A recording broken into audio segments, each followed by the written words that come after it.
Welcome to The Explainer. Today, we're heading down a couple of seriously haunted roads in rural India. We're going to dig into two pretty chilling legends to figure out what they can tell us about justice, about memory, and how trauma can literally scar a place forever. All right, so let's jump right in with a warning that, any horror fan will recognize immediately. It says, "Son, never take the old people tree road at night." It's that classic piece of advice from an elder to a traveler. And of course, like in all the best stories, you just know it's about to be totally ignored. And this is exactly where our two stories split off. We've got two different guys in two totally different places, but they're both about to make the exact same mistake, shrugging off local advice as, just some old superstition. So, meet Ajay and Arush. Now, these guys don't know each other, but they've got a couple of things in common. They're both outsiders, right? They're both in a rush, and maybe most importantly, they both think they're smarter than the locals. And that idea is about to get put to the test. Big time. Okay, so what happens when all that modern-day skepticism slams head-on into something supernatural on a dark, lonely road? This is where it really starts to get good. So Ajay's on that forbidden path, right? His flashlight is just slicing through this heavy, pitch-black darkness. You've got the normal jungle sounds, insects, leaves rustling, but then suddenly something cuts through all of it. Something really human and really, really unsettling. The sound of someone crying. So he calls out, asking if she's okay, if she needs help. And as he gets closer, his flashlight finds her. It's a woman in a traditional white sari, a color you often see associated with mourning. But it's her face. That's what makes him stop dead in his tracks. Yeah, the terror in this moment is just absolute. She looks up, and where her eyes are supposed to be, there's just nothing. And as he's just standing there, totally paralyzed, she whispers one single, chilling thing. "Take me to my killer." Wow. Right away, that tells you everything. This isn't just some random, scary ghost. No, she's on a mission. She has a purpose. And Ajay has just walked right into the middle of it. So, at the same time, miles away, our other guy, Arush, is looking for shelter after his bus basically stranded him.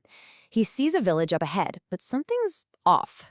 There are no lights, no sign of anyone, just this creepy silence that gets broken by these awful shrieks coming out of the dark. And before he can even really process what he's hearing, he sees something completely impossible. A woman, laughing like a maniac, hanging upside down from a tree. He just turns and runs for it, and barrels right into this mysterious young guy who tells him what he was already starting to figure out. The whole village, it's cursed. So who are these spirits, and why these specific places? I mean, to really get what's going on with the haunting, we have to dig into the past.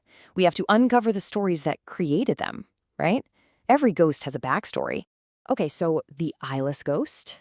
That's Radha, and her story is just a total heartbreaker.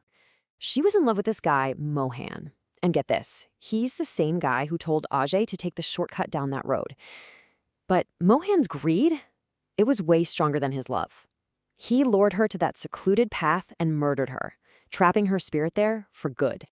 Now, the curse on that village Arush stumbled into, that goes back even further, to a really brutal moment from the colonial era. A local girl, Rupa, was secretly married to protect her from a British officer who wanted her. But the corrupt village headman, he betrayed them. On their wedding night, he led soldiers right to the celebration, and they burned everything. The wedding party, the guests, the whole village. All of it gone. So we've got these two spirits, right? Radha and Kishan, who was the groom from that wedding massacre. Both of them are tied to the land by this incredible trauma. But what's really fascinating is their purpose. The way they seek justice is completely different. And this is the key concept to get here. These hauntings aren't just random spookiness. They're a form of what's called karmic justice. It's this idea that a spirit will stick around in our world to restore some kind of moral balance, to right a wrong that was never fixed when they were alive. And here, you really see the two sides of that karmic coin. Radha's justice is all about retribution. Her trauma was this deeply personal betrayal, so her mission is personal too. It's vengeance. But Kishan's trauma was the destruction of his entire community, so his justice is preventative. He protects innocent people, trying to save a new community from the kind of evil that wiped out his own. Think about that. For 75 years, Kishin's spirit has walked the edges of that dead village, not to get revenge, but to act as a kind of ghostly guardian angel, making sure nobody else suffers the same fate he and his bride did. All right, let's pull back a little bit, because these stories are doing so much more than just scaring people. They actually serve this really vital purpose in the communities that tell them. It's like folklore becomes this living, breathing record. That old people tree, that burned down village, they stop being just spots on a map, you know?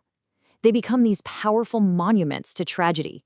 They're living memorials, and their stories are handed down from one generation to the next, not just for a good scare, but as a serious warning.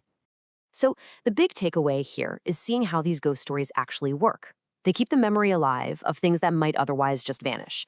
They create this kind of moral and physical map of dangerous places. And maybe most importantly, they offer this profound sense of justice in the end, suggesting that even when human laws fail, there are other, bigger forces that will eventually balance the scales. What these legends really show us is that a road is never just a road, and a ruin is never just a ruin. They are soaked in history, in memory, and yeah, sometimes in trauma.